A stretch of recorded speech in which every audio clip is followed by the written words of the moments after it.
Assalamualaikum warahmatullahi wabarakatuh. Syukur alhamdulillah. So pagi ini tim Tabikun, tanah dijaga, hasil luar biasa. Sekolah Tani Begak Tabikun kita berhimpun di taman ataupun kebun Pak Awang ni, di lorong Pipit ni, Alostak ni, Taman Mutiara.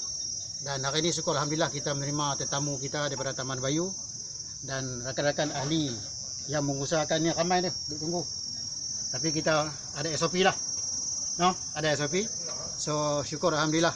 Jadi pada pihak rakan-rakan Taman Bayu, pada pihak rakan-rakan Taman Mutiara ni, pihak Tabikun mengucapkan terima kasih. Dan kepada pihak Taman Bayu, Cikgu Mokhtar dan Cikgu apa tadi? Cikgu Usop. So insyaAllah Tabikun akan buat sumbangan dari segi bajar lah untuk cikgu usahakan di sana. Nah insyaAllah. Alhamdulillah. Jadikan ni sebagai satu lagi CSR Tabikun untuk rakan-rakan taman di sekitar Alostak ni. Nah, ni Taman Bayu kat mana? Kat masjid kat mana? Lorong Bayu. Lorong Bayu lah. So Lorong Bayu tak apa insyaAllah. Jadi nanti tim Tabikun kita akan pergi tengok tapak tu bersama dengan penasihat kita ni. Ni bancok kita ni. Ni penasihat kita. Nak pergi tak apa, pergi. Ni orang kuat ni. Tak apa, jadi rumah station tak apa. So bancok, main bancok cakap sikit. Main bancok, macam ni bancok. Jadi rumah station. Kita dah betul rumah dia kan. Zoom bancok sikit. Okey. So bancok bagi sikit pandangan nasihat apakah? Pengalaman kah supaya Bismillahirrahmanirrahim. Assalamualaikum warahmatullahi taala wabarakatuh. Cikgu Mokhtar dan Cikgu Yusuf serta lain-lain ahli jurukuasa jiran tani Taman Mutiara.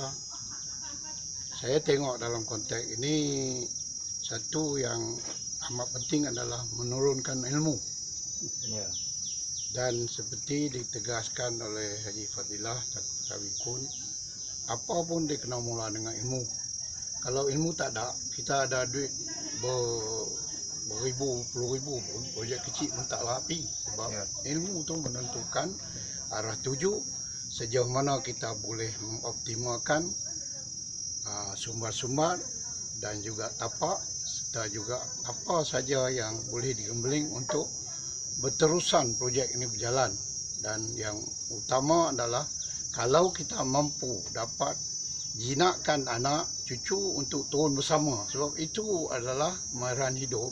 Dia jadi nadi kepada berterusannya satu tamadun budaya satu-satu bangsa. Kalau kita tak ada apa-apa kemahiran hidup, kita jadi macam bila ada peluang pun kita tak tahu apa nak buat. Banding dengan orang yang datang di negeri kita, sama ada orang petani, orang Indonesia, Bangladesh, ada saja peluang di mana mereka boleh nampak benda tu kerana ilmu tu dah ada dalam badan mereka. Ilmu saya dalam pertanian masa saya belajar di Sekolah Melayu Binjai, masa darjah 1 kerja 4 dulu, itu saja.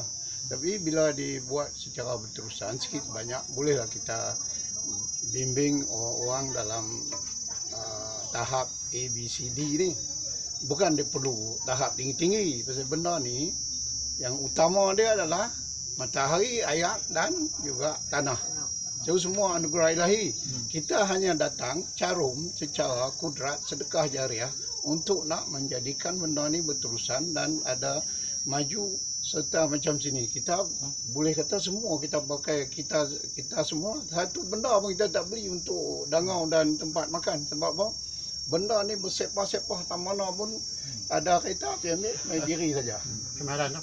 Jadi ini bukan main-main, dia boleh tahan 10 tahun senang-senang. Sebab apa? Dia bukan kira kosmetik, dia kira ketahanan.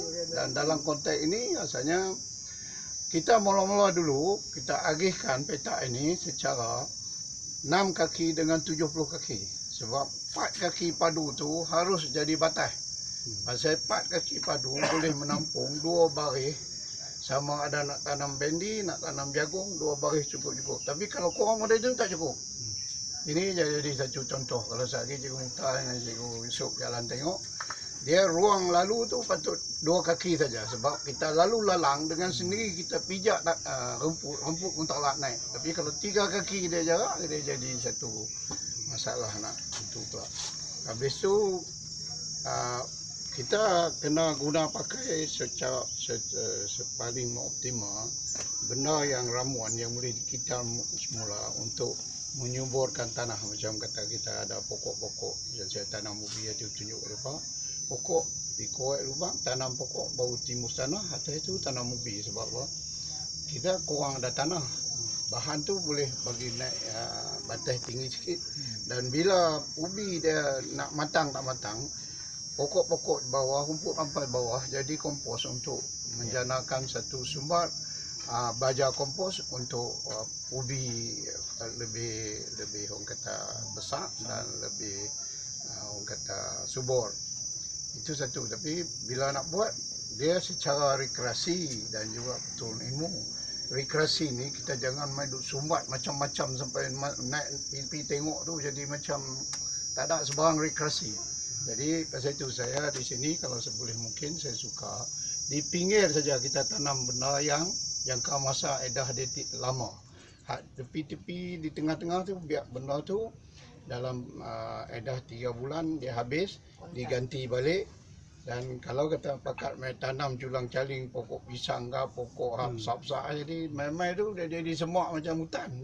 Kita main tu dengan sentuhan satu taman rekreasi, park dan juga tempat belajar ilmu untuk kita menarik tu bentuknya cucu anak turun sebab dia nampak senang tapi kalau tak ada latihan tubi, kata orang doing is understanding. Dia kena buat baru dia tahu. Kalau duk buat cucuk di mulut saja, buat cucuk kodok tak jadi. Jadi dia harus diterapkan satu budaya yang ada banyak pengorbanan daripada kebolehan relatif. Macam saya, kebolehan relatif saya adalah saya tahu sikit banyak, saya ada tenaga lebih sikit daripada kadang-kadang bila tengok sambil lalu tu tamanan bentuk badan, kita guna kitanya kudrat badang orang kata saudara senja ni kita buatlah sebab kalau kita pakai kata saya banyak saya tengok dia pun tengok sesuatu benda tengok-tengok terus dia pun kata tak boleh buat padahal mai tu 6 orang 5 orang 2 orang pun boleh buat. Jadi kita kena pegang pada tu bahawa kita kena tengok dari sudut positif, bukan main-main tu bubuh negatif di tepi apa pun tak boleh jalan. Dan dalam nak gerakkan benda ni perlu juga tapis-tapis untuk dibagi kerja tugas pada orang yang tak berkira sangat. Dari sudut masa sikit banyak sedekah jadi tenaga dan kebendaan. Kalau yang jadi kepala tu berkira semua tak ada sampai beberapa minggu tutup. Di benda ni dia jadi secara package. Habis tu apa-apa pun secara hujah akhirnya dia kena ada ilmu, sama ada dari sudut baja, dari sudut permulaan benih, dari sudut nak bubuh dia punya ubat serangga dan seterusnya, malah nak simpan benih untuk ke depan mai. Jadi ilmu tu harus diterap supaya benda ni kita tak gaduh keluar banyak belanja tapi masih mampu berterusan dengan kaedah pengetahuan ilmu tani yang asas. Terima kasih. Baik, terima kasih Puan Chot. Ini kita punya orang kuat teknikal kita lah, penasihat kita, Kak Zarah no. Atau penasihat kita. So, boleh tak saya minta supaya lepas ni Puan Chot juga buat sumbang bakti ilmu nasihat pada rakan kita Taman Bayu. Bancok pergi tengok tapak ke apa ke. Tak boleh pergi terus. Boleh pergi terus kan? Tengok tu. Hebat. Pasal benda ni nak tengok apa. Nak tengok apa kan? Saya saat ni Bancok pergi tengok tapak tu. Sukatan tengok dia punya lanskap. Okey, lepas itu apa-apa dari segi input penggunaan baja, so Tabikun buat sumbangan perapi tanah Tabikun lah. InsyaAllah. Di sini ni kita tak ada chemical langsung ni. Baja NPK tak ada. Ni tak ada NPK langsung. Kita hanya semata-mata menggunakan organik yang asasnya mineral perapi tanah Tabikun. Nah, so terima kasih banyak Puan Chot, terima kasih Kak Zarah, terima kasih imam kita, ketua kita.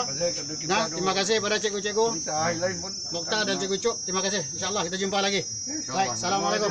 Terima kasih.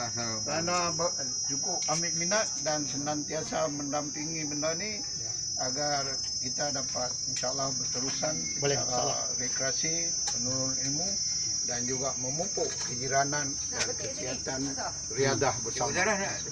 Baik, terima kasih. Okey, assalamualaikum. Kasih.